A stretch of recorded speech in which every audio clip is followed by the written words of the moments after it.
Hello, my name is Rudhi Basak.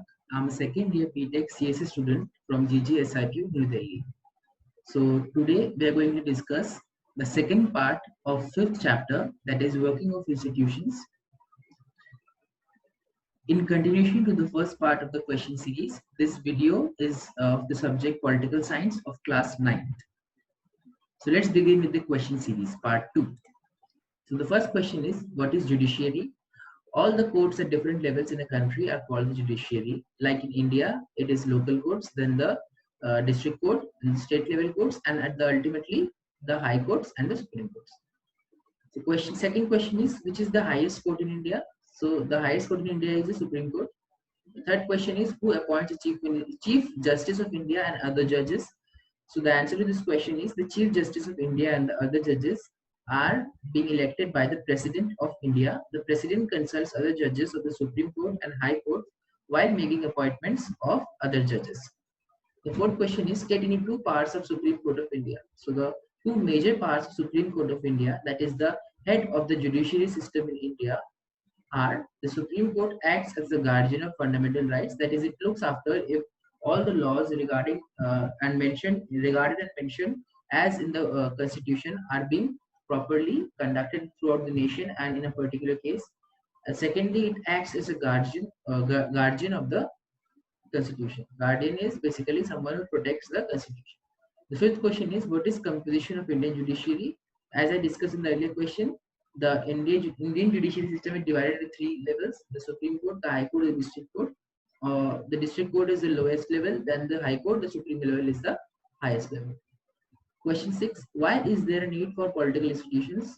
We have already discussed in the previous part in short, but now let's discuss it in detail. So basically the need for political institutions in a nation are, the basic answer in one word is, for maintaining the constitution and for maintaining harmony and peace in the nation. So let's discuss this in detail. To take decisions, first point is to take decisions, which means countries need political institutions to take decisions regarding the welfare of people. Institutions formulate various policies and programs. Okay, so basically to take decisions, there is a need for political institutions. Second is the implementation. So the decisions which have been taken are to be implemented. So countries need institutions to implement the decisions. Okay, so basically to implement the decisions, political institutions are required. Third point is to solve the disputes. So institutions are basically required to solve the disputes between various institutions amongst the country. Okay, so the third point is to solve the disputes. The last and the fourth point is take right decisions. So obviously in a nation having a large population just like India must have a lot of conflicts. So basically the institutions and governments to take the right decisions in certain time. That's these 4 points are the major points we discuss about the need for political institutions in a nation like India. Now let's move on to the question 7. So the question 7 is, why do political executives have more power than permanent executives? So we've discussed that executives are of two types: permanent and temporary. So temporary can also be known as political executives. So political executives are those who have a fixed tenure period, like 5 years. For political parties, like till they are in power and the party is ruling, they have power. But permanent executives are like civil service officers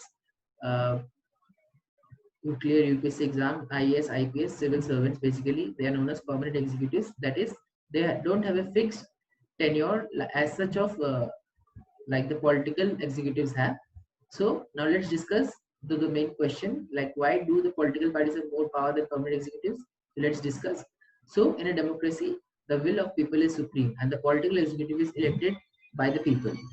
Now let's move on to the second part. So the first point is, in a democracy, the will of people is supreme and the political executive is elected by the people. Hence, the political executives have more power than permanent executives. All the political executives are answerable to the people directly. The people can change them if they don't work according to the wishes of the people as promised by them before the election. So, political executives have more power since they are elected by the people directly. The non-political executives are the experts in their field, but political executives have to see the welfare of the whole. So basically, permanent executives have particular tasks to handle, but political executives have a lot of tasks to handle, like, for example, maintenance of the cleanliness of society, criminal records, then what we can say, invitation of foreign guests, security system, etc. They have to deal with a lot of purposes, whereas the permanent executives have fixed job and they have to do a particular task at a time. The experts can tell the route, but the political executives have a larger view, so they decide the destinations. Okay, so basically, the permanent executives give, we can say, ideas, and they are being implemented by the political executives, that is the temporary executives. So let's move on to the next question. So the eighth question is, give any three functions or responsibilities of the government. This was repeatedly asked in CBSE board in March 2011, 12, and 13. So let's see the answer. So the answer to this question is, three main functions of the government are: government collects taxes and uses it for administration, defense services, and development programs. Second is, government ensures security of the citizen and provides facilities for education and health. The third is, it formulates and implements several welfare schemes under the government for people's welfare. The ninth question is, what is public interest litigation, that is PIL? Why is it important and what is its importance? It was asked in CBSE board 2011. So the answer to this question is, anyone can approach the court if public interest is hurt by actions of government. This is called public interest litigation. The courts intervene to prevent the misuse of government's power to make decisions. They check the malpractices on part of public officials. So basically, this is the definition that you have to write in the exam to get marks. But in short, I will try to explain you what is PIL. So basically, PIL, or we can say public interest litigation, is nothing but it is a right of a normal citizen to file litigation against a government official to check on his powers and how he is ruling particular area. The elected people can challenge to see what work he has done under this litigation. They have the right to check whether it is the powers are being misused by the government officials or the work is being done properly or not. So let's move on to the 10th question. So the 10th question is, what is job reservation? What is its importance? So job reservation is nothing but basically it is a policy under which a certain amount of seats, that is a particular number of seats and percentage of seats are being reserved for people of the communities who are economically and socially backward. Job reservation policy is important because it gives a fair opportunity to the people who lag behind in as compared to the general public. So job reservation basically is nothing but reservation of particular vacancies and keeping them vacant for particular caste of people who are either economically backward or socially backward. The 11th question is, mention the ethical values which are affected by the coalition government. So what is coalition government? Let me discuss this. So the coalition government is nothing but when two or more parties decide to merge together to form a majority under government to become the ruling party. Such a merging of more than two parties or more than one party can be known as coalition government. So basically the ethical values which are reflected by coalition government are accommodating different groups of people and factions. Obviously, if two groups are mixing, different types of people will work together. So this this shows accommodating of different groups and factions. Second is alliance, obviously. Third is interdependence, because obviously each other's decision is equally important.